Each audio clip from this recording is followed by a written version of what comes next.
You've got 3 seconds to hook your viewer. Miss it and they're gone. Today I'll show you how to make your anime edits so addicting your audience literally can't look away.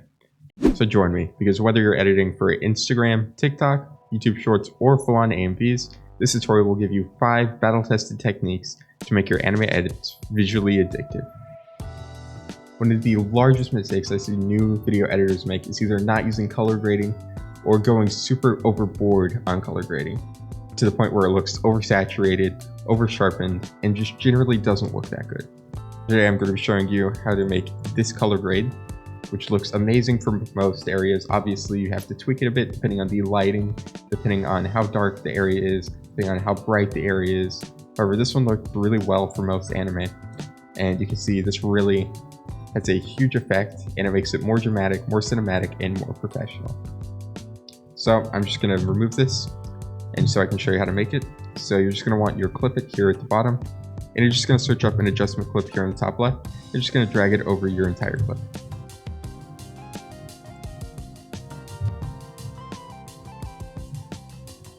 Now once you have this adjustment clip here, you're just going to want to right click and open it in Fusion.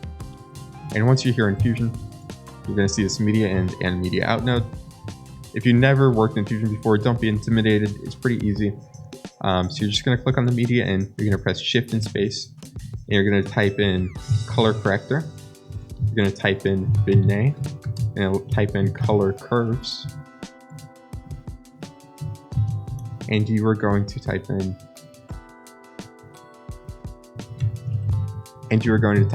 film grain. Make sure to get the normal film grain, not the FGR kind.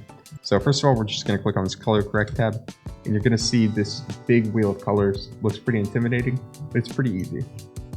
If you want your edit to have a more cinematic, more cold look, you're going to want to go towards the blue or the purple spectrum over here. And if you want it to have a more friendly, warm look, you're going to want to go towards these reds and these oranges over here. You don't want to go super overboard with this, just around here is fine. Maybe even a bit less, honestly. And you're good on this part. And you just have to come down here. I like to boost the saturation by about 1.1 and saturation by about 1.25. Now you can see it mess with the vignette a little bit. We're going to fix that in a second. And you can just mess with the lift a little bit, the gamma, the gain, just to make those faces pop a bit more. And mess with that brightness just a little bit. You don't have to go super overboard. You can just copy all of the settings I have right here. I guess we're going to go to this vignette. And we're just going to make it around 0.7, 0.8. Find that 0.75 works really well. Just like that, just to have that little black outline, that little bit of extra cinematic look. Next we can come to this color curve, and we're just going to make this a little bit down here. We're just going to click that and drag it down here. Going to give it a little bit of a more darker tone on those midtones. And next we can just go to this film grain. And this is pretty good by default. Just going to want to boost the texture a little bit of grain strength, and lower that grain size. You see now we have that really good color grading effect. And you're just going to want to put this over your edit or your clips. And what's really nice about doing it in a adjustment clip compared to the color correct tab is that it's really easy to turn off, and it's not as heavy on your computer, but it still looks really, really good. And this is one of the biggest mistakes I see a lot of new people making, is not using color corrector. Now, something that I haven't really seen any other editors actually talk about are overlays. And these are so crucial, because if you look at this edit right here, right, we look at the scene, it's kind of similar to color grading. The fact that it elevates the visual experience. You see, if you look at the scene, it looks fine, all right? However, when we add this, it gives it a more VHS-y, a more classic look, more early 2000s look. And this is just an example. Obviously, this is not going to fit every edit. However, if you're going for that style, it makes such a huge difference. And there's so many different overlays that you can actually download. There's a classic VHS one. There's plenty actually built into DaVinci. If we look to the left here, we can just come over here to the effects, and you can see over here there's like a comic book overlay. There's a video camera one. You just drag this on here. Looks like a video camera now. Obviously this isn't really that relevant to anime edits, but you can see there's some decent overlays here. And this is just to give you an example. They really elevate the viewing experience. Now, another hugely important topic is sound effects and music. So here we have an edit.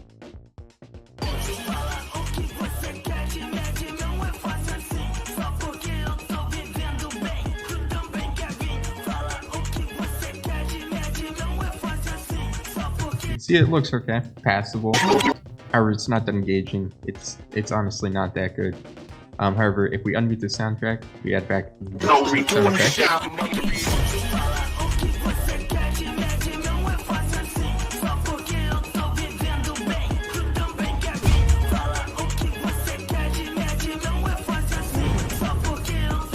It just really elevates the experience. And creating an addicting video is really a bunch of small things put together. You know, sound design, sound effects, the correct music, cutting at the beat. It's all of these little things that go into making your video really addicting. Now, technique 4 is pretty simple, but a lot of people get this wrong, and it really messes up their edits. I see this all over Instagram, and it's going to be syncing up your clips with the song or the music. So if we just look at this edit real quick, I mean, it's not really an edit, it's just a compilation of clips that are cut. You can see that it looks really jarring. The cuts don't match at all. And it just looks really bad. You know, even if you have really good transitions, it's always going to look worse because it's not matched with the music. However, if we actually sync this up to the song, which I've already made the markers for this. However, if we actually sync it up, you can see that if we actually play this, even without transitions, it looks so clean. It looks really good. And honestly, you could even make this without transitions and it'd look fine. Now, my final technique is cropping. All right, you see these black lines at the top and bottom? I see so many edits have these and they do nothing with them. They leave them the same the entire edit. And honestly, it just looks really, really bland. Now, what I like to do is I like to animate these. Now, if you can see here in my edit here, we just click play.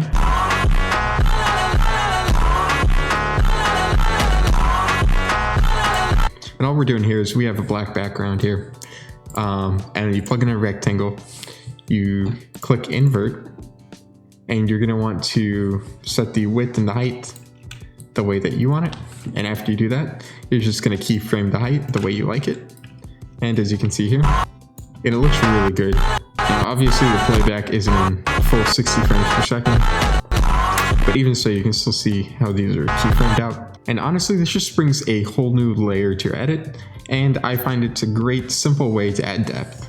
This is Edit Flow Academy. This was 5 ways to make your edit so addicting your viewer literally can't click off. Thank you for watching. Make sure to like and subscribe, and I will see you in the next one.